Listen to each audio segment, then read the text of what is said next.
नमस्कार दोस्तों, एक बार फिर से आपका स्वागत है मेरे इस चैनल में। तो वो हो गया जिसका डर था, जिसका इंतज़ार भी था, डर भी था और ऐसा लगता था कि इस बार हो के रहेगा। ट्रंप प्रशासन ने अंततः आखिरकार में वो टैरिफ का जो नोटिफिकेशन जारी किया, यानी कि अब आगे समय की संभावना नहीं है।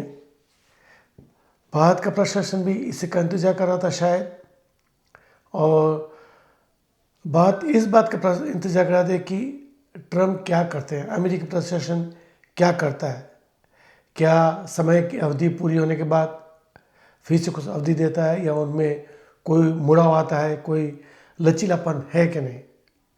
और ट्रंप प्रशासन इस बात का प्रतीक्षा कर रहा था कि क्या मोदी झुकेंगे, दबेंगे और हमारी शर्तों को स्वीकार करेंगे कि नहीं। तो दोनों तरफ से कोई संकेत, भारत सरकार से कोई संकेत नहीं मिला कि हम झुकेंगे, उल्टा संकेत ये मिला कि हम नहीं झुकेंगे। तो आखिरकार ट्रंप प्रशासन ने वो काम कर दिया जिसके लिए उन्होंने धमकी भरे शब्दों में कहा था, धमकाया था, चेतावनी दी थी। नोटिफिकेशन जारी हुआ कि कल से यानी 27 अगस्त से ड्यूटी लागू होगी। अच्छा हुआ, एक सस्पेंस का अंत हुआ। अब हमें पता है, भारत सरकार अब जानती है कि आगे क्या कार्रवाई करनी है।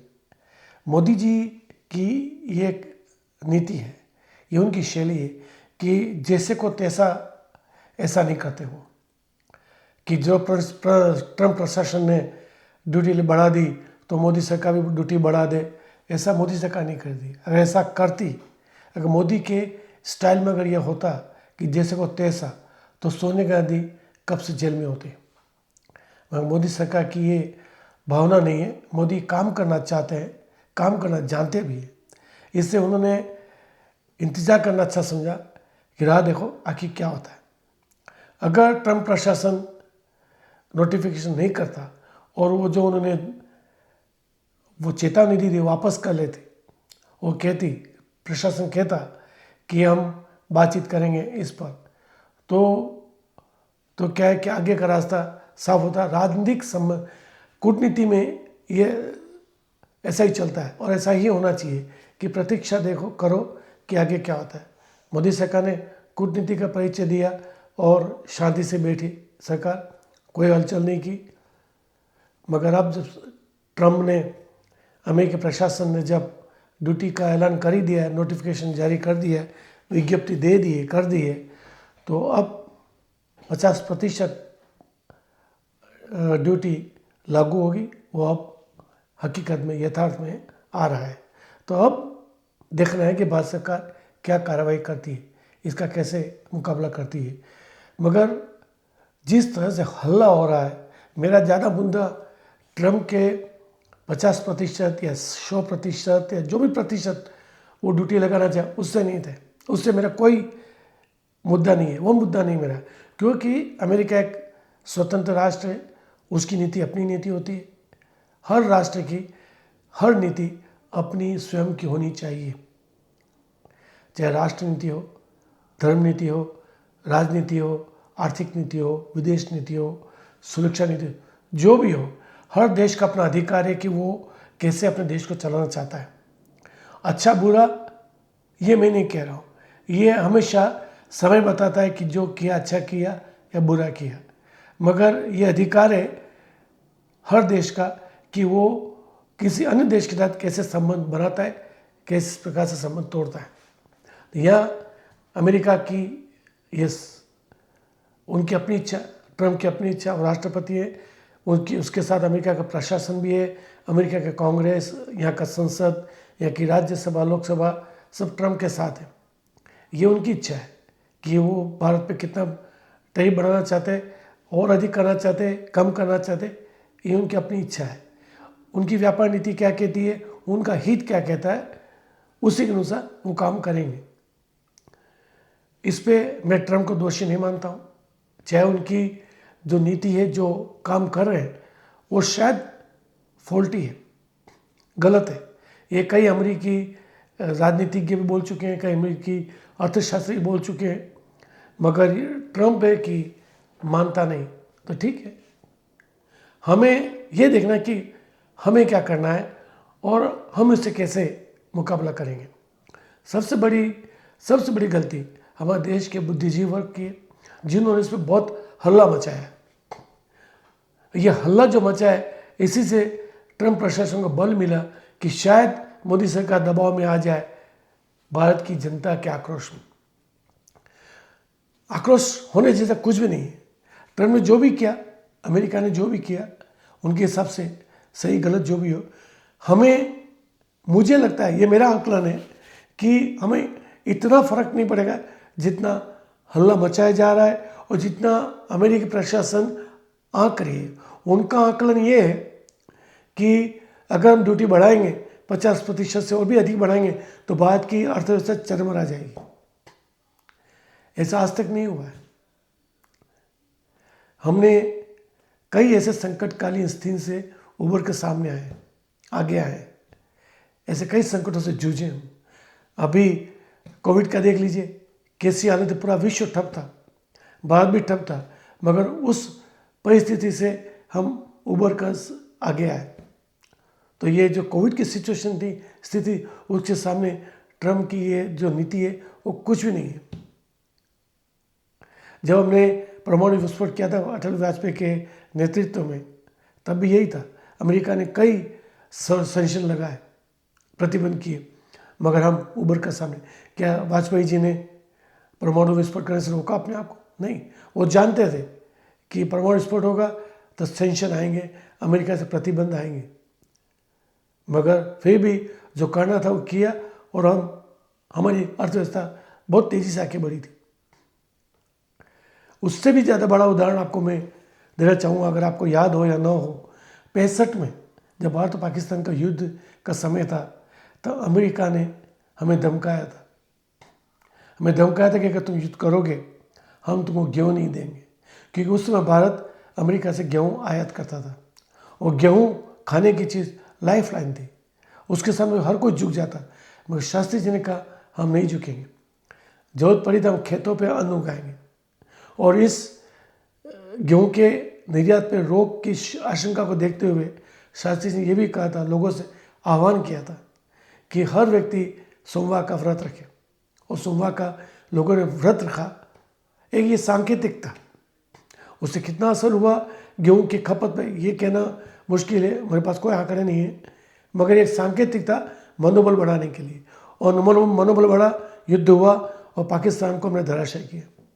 तो ऐसे कई संकट आए हैं और आएंगे, मगर हमें उसका सामना एक राष्ट्रीय भावना से करना है। जो ट्रंप ने इतना समय लगाया टैरिफ लगाने में, वो उसका खेल था। मगर सबसे बड़ी बात हमारे बुद्धिजीवी वर्ग और खासकर रिपोर्टर, टीवी चैनल पर प्रतिदिन इस पर मुद्दा होता था, उससे बहस होती थी। ये जरूरी नहीं था। ये देख कर ट्रंप प्रशासन और खुश हो रहा था कि चलो भारत का दबाव में आ जाएगी, क्योंकि इसकी ज़रूरत नहीं थी इस तरह के डिबेट की, इस तरह के विचार विमर्श की, और बहुत ही तीखे डिबेट होते थे। तो एक बार फिर मैं आपसे कहना चाहूँगा कि इस टैरिफ से भारत को बहुत ज़्यादा असर नहीं होगा, आंशिक असर अवश्य होगा, और आंशिक से थोड़ा अधिक भी हो, फिर भी भारत के लिए बहुत बड़ा अवसर है। इस आपदा में अवसर है, और अगर इस आपदा में अवसर को हमने पूरा कर लिया तो भारत को विश्व विजय करने से कोई नहीं रोक सकता। ये बहुत बड़ा अवसर है। मेरी राय में ये स्वर्णिम अवसर है कि भारत इस स्थिति से उभर कर आगे आए और दुनिया को दिखाए कि हम स्वतंत्र राष्ट्र हैं, हमारी नीति हम तय करेंगे, कोई और राष्ट्र हमें बाध्य नहीं कर सकता हमें क्या करना है क्या नहीं करना है। अब जो रूस के तेल की खरीद की जो धमकी थी, वो तो सिर्फ छलावा था, वो तो दिखावा था। वास्तव में ट्रंप जो चाहते थे, उन्होंने जो ये टैरिफ का जो उन्होंने बहाना लिया और जो डराया हमें और जो धमकी दी, वो दो चीज़ के लिए दी। एक तो मोदी जी ने ऑपरेशन सिंदूर में ट्रंप की कोई भूमिका हो उसको पूरे सिरे से खारिज कर दिया। तो ये ट्रम्प के ईगो को हर्ट हुआ। दूसरा, ट्रम्प चाहते थे कि वो जो व्यापार संधि दोनों के बीच में नेगोशिएशन चल रहा है उस पर हम बिना सोचे समझे, बिना प्रश्न किए उनकी शर्तों पे सही करें, संधि को स्वीकार करें, बस ये उसकी चाहत थी। और दूसरा, एक ऐसी चाहत उनकी थी जो कह नहीं सकते थे, मगर वो चाहती कि भारत सरकार उनकी मध्यस्थता को स्वीकार करे और नोबेल प्राइज़ के लिए सिफारिश करे।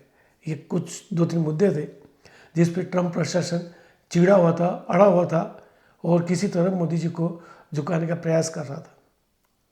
उन्हें लगा था कि मोदी जी अपनी दोस्ती निभाएंगे। मोदी जी ने दोस्ती निभाई है, ऐसा नहीं कि उन्होंने दुश्मनी की। मोदी जी ने धीरज रखा, प्रतीक्षा की कि क्या होता है, और जब देखा कि अब ट्रम्प आमदा है तब वो अपना कड़क रुख दिखा रहे हैं। तो ज़रूरी था ये, और ये अच्छी चीज़ है, भारत के लिए बहुत अच्छी चीज़ है कि हमें देश को परख करने की इसका समय मिला। हम राष्ट्रपति ट्रम्प को बहुत अच्छा दोस्त मान रहे थे, लोगों ने खुशियाँ मनाई। जब चुनाव हो रहा था दूसरी बार का, तो और जब राष्ट्रपति ट्रम्प जीत के आए, लोगों ने बहुत खुशियाँ मनाई थी। तब मैं उस समय भारत में था और मैंने यही कहा था कि ट्रम्प तब तक भारत का मित्र है जब तक तुम उनसे आगे बढ़ने की कोशिश ना करो।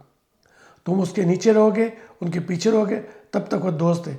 जब तुम उनसे आगे बढ़ने की कोशिश करोगे, ट्रम्प दोस्ती तोड़ देगा। और ये बात सही साबित हुई। ये मैंने कहा था बाद में सभी लोगों को कि अच्छा दोस्त है, मगर तब तक जब तक तुम उसके पीछे हो या साथ हो। उससे आगे निकलने की कोशिश करोगे तो कोई दोस्ती नहीं। और आज जब उसने करके दिखा दिया। ये मैं जानता था कि अमेरिका की ये नीति है कि किसी देश को आगे नहीं देखना चाहते, और हर राष्ट्र यही देखना चाहता है कि हम उनसे आगे हों।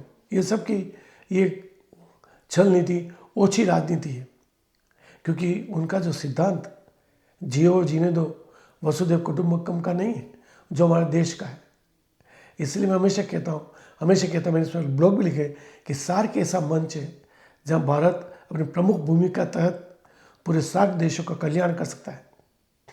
इस पर मैं वीडियो बनाने वाला हूँ सार्क पर, अच्छा मौका है, इसका मैं सार्क पर वीडियो बनाऊँगा। तो भारत को इस आपदा से अवसर ढूंढना है, और मैं इसे आपदा मानता भी नहीं हूँ। ये सिर्फ एक कूटनीति या छल नीति, राजनीति या व्यापार नीति है जो अपने हितों के अनुसार लोग बदलते रहते हैं। हम भी बदलेंगे, हो सकता है हमें बदलनी पड़े, मगर हमारे हितों को देखते हुए बदलेंगे। तो आज के लिए इतना ही। आपने मेरा वीडियो देखा, अच्छा लगा तो आप लाइक कीजिए, फॉरवर्ड कीजिए, शेयर कीजिए और टिप्पणी अवश्य कीजिए, और मेरे इस चैनल को सब्सक्राइब अवश्य कीजिए। बाकी आगे बने रहिए हमारे साथ, आते रहेंगे और वीडियो के साथ आपके लिए नई वीडियो। और तब तक धन्यवाद। जय भारत, वंदे मातरम।